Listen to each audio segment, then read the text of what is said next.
Hello, Edwina, Murphy-Droomer here.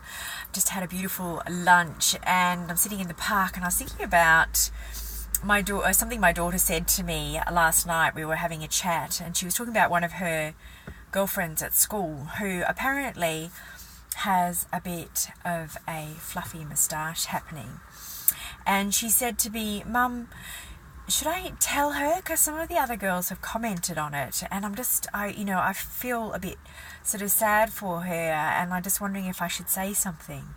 And I said, "Babe, there's a few things here to consider. One is that if you're aware of it and you see it, I can guarantee that she is hyper aware of it. And there's a couple of, different possibilities here. The best case scenario being is that she knows and she just doesn't care. That's the best case scenario. It might be that her mum has said you're not old enough to be, waxing and doing those things yet, so it might be a bit outside her control. Or she's just not sure what to do about it, and the little story in her head is that she's going, please don't notice, please don't notice, please don't notice, which all of us have been there, and we all have that terrible feeling of vulnerability where we find fault in ourselves and we are just praying that nobody else notices the big zit on the end of your nose or whatever it might be. And then this got me, really thinking about the whole notion of vulnerability, and I really think that it is absolutely a core emotion that we need to bring front and center, and to see that being vulnerable is, for the most part, what connects us to other people. If you are prepared to be a little bit vulnerable and to admit that you've got something wrong, or you've made a mistake, or you don't understand, or you're feeling vulnerable, then it allows other people to be authentic and to be real in their communication with you.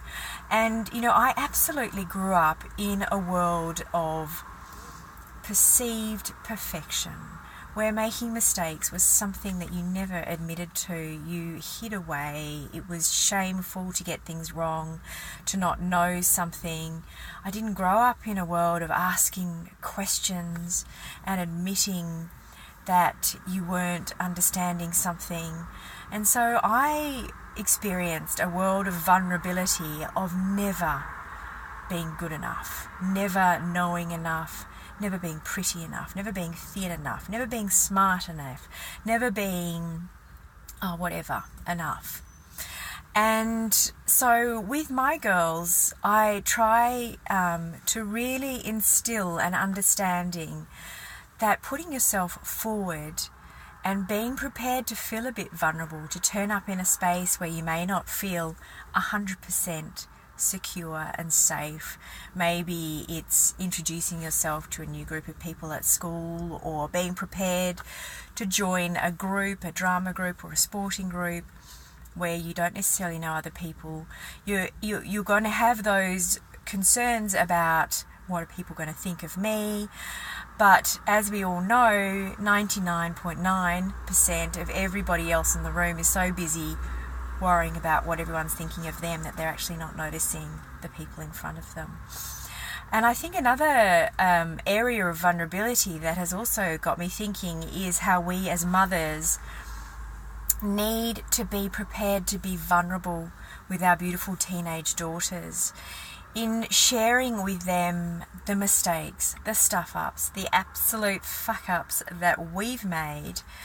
It allows them to see that it is normal. It is normal to go through these ups and downs and these learning curves in order to get to the place that we want to be.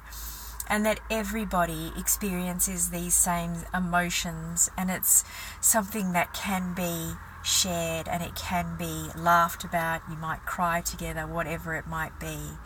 So being prepared to be vulnerable as a parent with our daughters, they will learn so much from your pool of wisdom and from your experiences, which will allow them to move through their lives being prepared to be a little bit more vulnerable and not experiencing the shame that comes with that vulnerability.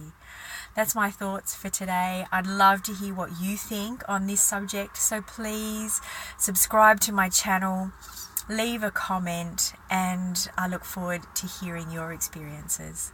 All right, that's it from me today. Bye for now.